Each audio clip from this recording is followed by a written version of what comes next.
বৃষ্টি হইলে কলাইতার বাজার পরিস্থিতি কি দেখেন, কি অবস্থা, মানুষের কত কষ্ট।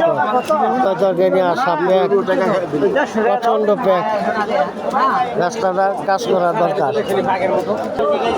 মানুষের বেচা বিক্রি কি অবস্থা, খুব কষ্ট করে দাঁড়াইছে মানুষের বেচা কিনে। খুব ভয়াবহ করছে। বাজারে ভালো ফলানো দরকার, কাজ না করলে মানুষ তরকারি বেশি শান্তি পাইবে না।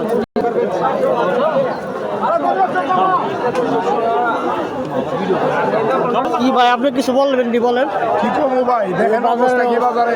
এই যে বেলা দেওয়ানে পুরে 50,000 ফ্যামিলি চলে এই বাজারটা দিয়ে। এই 50,000 ফ্যামিলি রেজেক্টটা মারছে এই বাজার বন্ধ করে, এই যে এই বেড়া দিয়ে। আর দেখেন মানুষের চরিত্র। এখানে কি এই মাঠটা না হলে আপনার অসুবিধা?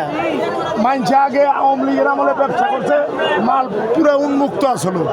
এখন বিএনপি ক্ষমতা হওয়ার পরে আমি একটা বিএনপির কর্মী, ভালো কর্মী, তারপরে এই যে মাঠটা যে বন্ধ করছে ব্যক্তি তো এই বিএনপির বদনাম করতেছে, বিএনপি আয়া মাঠ দখল করে লয়ে গেল, বুঝছেন। অনেক এই যে যারা গরিব মানুষ, পেট দিন মজুর, তাকে পেটের মধ্যে একটা লাথি মারছে, পেটের মধ্যে কড়া লাথি মারছে। এখানে মাঠটার জন্য খুব অসুবিধা সবাই। হ্যাঁ, মানে মানুষের এত অসুবিধা, এই মাথার থেকে ওই মাথা পর্যন্ত কোনো মানুষ চলতে পারে না। এখন যদি সরকার এই মাঠটার ব্যবস্থা করে দেয়, ব্যবস্থা করে তাহলে সবার জন্য সুবিধা, চলতে পারবো ভালোভাবে। প্রিয় দর্শক, আপনারা দেখতেছেন মাঠের কি পরিস্থিতি, বেচা কিনির অবস্থাও খারাপ।